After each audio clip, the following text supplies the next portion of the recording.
Chapter 34. Potter scanned the surroundings thoughtfully, and an unexpected confidence washed over Draco. He's going to save us. He can handle this. I trust him.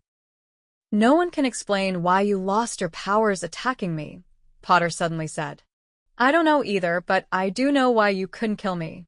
Because my mother gave her life for me. My ordinary Muggle-born mother, he added, quivering with what seemed like a deep, fiery indignation. She prevented you from killing me. And I've seen the real you. I saw you last year. You're nothing but a wreck. Barely alive. That's all you've achieved with your power. Hiding away. Hideous, grotesque. Riddle's expression twisted in fury, then he forced it into a grim smirk. So, your mother died to save you. That's a potent protection. I understand now. There's nothing extraordinary about you, after all.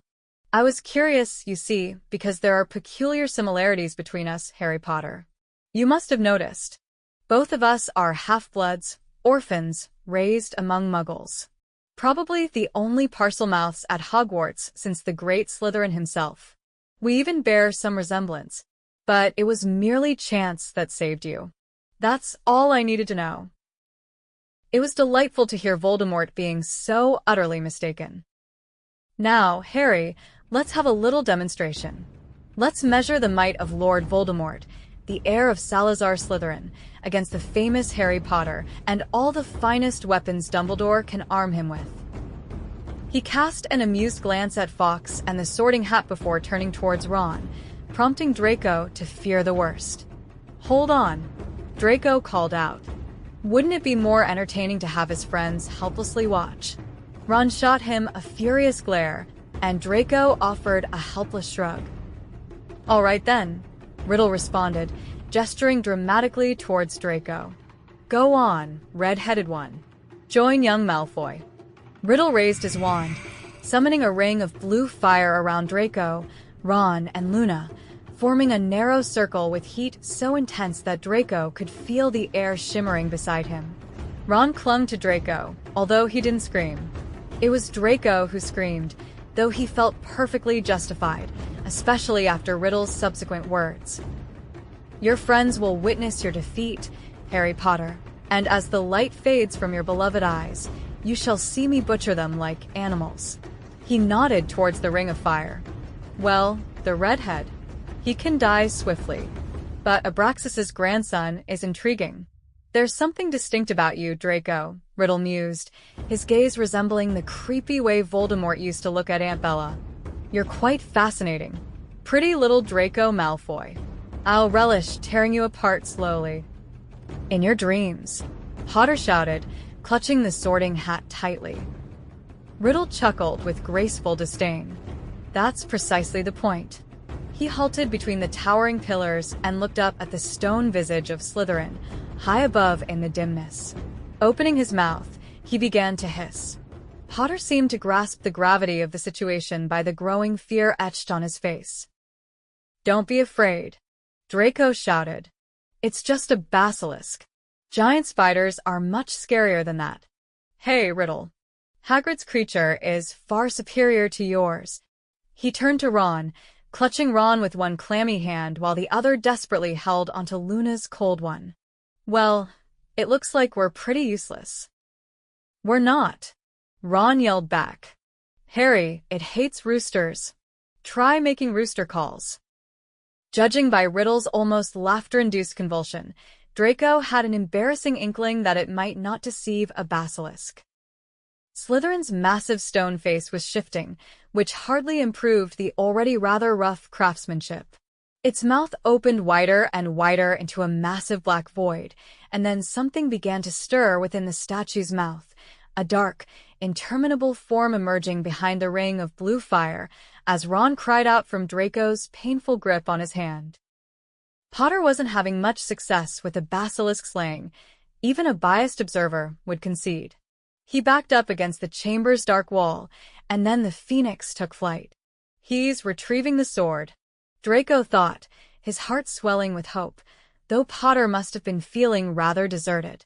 A loud thud echoed as the large, shadowy entity descended from its awkward exit, and Draco shut his eyes tightly. "If I were you, I'd rather look down," he whispered to Ron. "No point in having Potter fight for us if we get killed by staring at the basilisk." "Cock-a-doodle-doo," Ron suddenly blurted out. "Cock-a-doodle-doo." Judging from the basilisk's movements, it wasn't particularly fazed by the rooster imitations. "Worth a try," Ron muttered, giving Draco's hand a reassuring squeeze. Riddle's hissing took on a very ominous tone. "Don't worry, Ron," Draco murmured. "Potter will save us, I know he will. We'll be all right. Even Lovegood, my cousin Luna." "Easy for you to say," Ron grumbled softly. "He wants to keep you, because apparently you're attractive. Why do all the monsters want to spare you? Maybe they sense the monstrosity within me?" Draco heard footsteps, panting, and Riddle's laughter, never having wanted so desperately to look at something he knew he mustn't, except for Harry Potter. Crashing sounds filled the air, mingled with the loud hissing far beyond anything Riddle or Potter could conjure. "At least it sounds like he's putting up a fight," Ron remarked faintly, elbowing Draco. "And hey, look at it this way. I get a quick end. You'll probably end up as some weird reptilian servant before you finally meet your end." Above, the noise of battle continued unabated. Draco kept grabbing Ron, pulling him back whenever Ron seemed tempted to sneak a peek. "Not worth it, Ron," he whispered. "We can't do much anyway, just hold on." Riddle's mad hissing in Parseltongue was a frantic, almost melodic sound, giving way to panic, a hopeful sign. Maybe the Phoenix had returned and handed Potter the sword. Draco couldn't make sense of the noises. His sole focuses remained on restraining Ron from looking up and feeling whether Luna's pulse had ceased. The green flames separated them from Potter and his epic struggle, not that Draco would have been much aid without his wand, or even with it. He heard bird calls, a hopeful sound versus everything else. "Sword," Draco mentally insisted, wishing fervently, "sword," accompanied by Ron's whimper. "Ron," Draco whispered. "It sounds like the Phoenix is back. Sounds like it's helping. Don't worry, he's going to win." "How can you be so sure?" Ron asked angrily, at the edge of panic, while Draco wrapped himself around him to calm him, sliding a hand down to ensure Luna's pulse was present. "Because I'm from the future. If he beat me at Quidditch," Draco replied pompously, "the best seeker Slytherin house has ever seen, he can do anything." The chamber's echoes were filled with the unsettling sounds of the serpent's hiss, ominous clashes, and the impact of bodies. Harry fought fiercely. As long as the chaos raged around them, it meant he was still alive. At last, a tremendous crash resounded through the chamber, followed by a rumble, reminiscent of an avalanche. Draco finally dared to open his eyes. The formidable basilisk lay lifeless before them. "See," Draco noted to Ron, as the emerald flames receded. "Let's go. Hermione will." But a foreboding voice continued. Despite the serpent's defeat, Riddle persisted, and Voldemort's sinister laughter echoed still. "Stay with Luna," Draco instructed Ron urgently, inching along the gigantic corpse's perimeter. "You're finished, Harry Potter," Riddle's voice taunted from somewhere beyond the snake. "Done for. Even Dumbledore's avian ally knows it. See it weeping for you? I shall relish watching you expire, Harry Potter. Take your time. There's no rush." So concludes the tale of the mighty Harry Potter. Alone in the Chamber of Secrets, his friends crushed by a basilisk, finally bested by the Dark Lord he dared defy. Soon you'll join your dear, mudblood mother. Voldemort has claimed you, as it was always destined. The serpent was massive. Draco scrambled faster, slipping in a slick pool of blood. It crossed his mind that Riddle underestimated Potter, a grave error, that Potter would end it soon. Could Draco ambush Riddle, wresting him down for their wands? Ultimately, it wouldn't matter. But even if Riddle had slain Potter, Draco wouldn't succumb without a fight. He was Snape's godson after all. Get back, bird, came Riddle's voice. Back from him, I said. There was a clatter on the floor, Riddle discarding the wands in a show of dominance. But soon came a loud, echoing bang, then a stir of wings. Again, Draco saw only scales. Phoenix tears, he heard Riddle's admission, healing, of course. I'd forgotten. The information proved inadvertently enlightening, sparking Draco's hope anew. He sprinted towards Harry, slipping in blood once more, landing face first. It'll change nothing, Riddle continued. Perhaps I even favor it. Just you and me remaining, Harry Potter, only us. A shrill, inhuman wail pierced the air. Draco's hope surged powerfully. Either Potter or the Phoenix had wounded Riddle, for that cry wasn't Potter's. Draco lay chuckling weakly, soaked in the basilisk's blood. The scream faded into silence.